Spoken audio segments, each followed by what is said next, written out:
ಜಾತ್ಯತೀತ ಮತ್ತು ಸಮಾಜವಾದ ಪದಗಳು ಸಂವಿಧಾನದ ಪೀಠಿಕೆಯಲ್ಲಿರಬೇಕೇ ಬೇಡವೇ ಎಂಬುದರ ಬಗ್ಗೆ ಮೊನ್ನೆ ರಾಷ್ಟ್ರೀಯ ಸ್ವಯಂ ಸೇವಕ ಸಂಘದ ಪ್ರಧಾನ ಕಾರ್ಯದರ್ಶಿ ದತ್ತಾತ್ರೇಯ ಹೊಸಬಾಳೆಯವರ ಒಂದು ಹೇಳಿಕೆ ಈಗ ದೇಶಾದ್ಯಂತ ಚರ್ಚೆಯ ವಿಷಯವಾಗಿದೆ. ಅಷ್ಟಕ್ಕೂ ಜಾತ್ಯತೀತ ಮತ್ತು ಸಮಾಜವಾದ ಪದಗಳು ಅಂಬೇಡ್ಕರ್ ರಚಿತ ಮೂಲ ಸಂವಿಧಾನದಲ್ಲಿ ಇರಲಿಲ್ಲ. ಈ ಎರಡೂ ಪದಗಳು ತುರ್ತು ಪರಿಸ್ಥಿತಿಯ ಸಮಯದಲ್ಲಿ ಸಂವಿಧಾನಕ್ಕೆ ಸೇರಿಸಲಾಯಿತೇ ಹೊರತು ಮೂಲ ಸಂವಿಧಾನದಲ್ಲಿ ಇರಲಿಲ್ಲ ಎಂಬುದು ಒಂದು ಗುಂಪಿನ ವಾದ.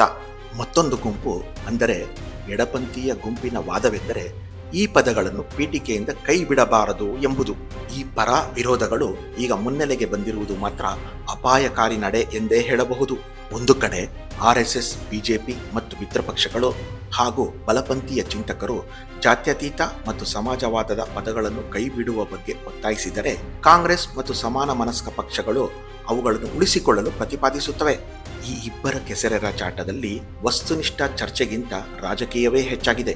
ಈ ಎರಡೂ ಗುಂಪಿನ ನಡುವೆ ನಡೆಯುತ್ತಿರುವ ವಾದ ವಿವಾದ ಬದಲಾವಣೆಗೆ ಮಾತ್ರ ಸೀಮಿತ ಎಂದು ಭಾವಿಸಿದ್ದರೆ ಅದು ತಪ್ಪು. ಇಲ್ಲಿ ನಡೆಯುತ್ತಿರುವುದು ಎರಡು ವಿರುದ್ಧ ಸಿದ್ಧಾಂತಗಳ ನಡುವಿನ ಸಂಘರ್ಷ. ಈ ಜಾತ್ಯತೀತ ಮತ್ತು ಸಮಾಜವಾದದ ಪದ ಬದಲಾವಣೆಗಿಂತ ಕೋಮುವಾದ ಹಾಗೂ ಬಂಡವಾಳಶಾಹಿತನವನ್ನು ಬದಲಾಯಿಸಿಕೊಂಡರೆ ಕೇಂದ್ರ ಮತ್ತು ರಾಜ್ಯ ಸರ್ಕಾರಗಳು ಉಳಿಯುತ್ತವೆ.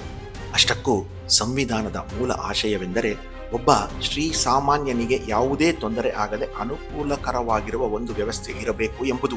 ಅದರಂತೆ ಕೇಂದ್ರ ಸರ್ಕಾರ ನಡೆದುಕೊಳ್ಳುತ್ತಿದೆಯೇ ಎಂಬುದರ ಬಗ್ಗೆ ದೇಶದ ಪ್ರತಿ ಪ್ರಜೆಯೂ ಒಂದು ಬಾರಿ ಯೋಚಿಸಿ ನೋಡುವಂತಾಗುತ್ತಿದೆ ಈ ಚರ್ಚೆ.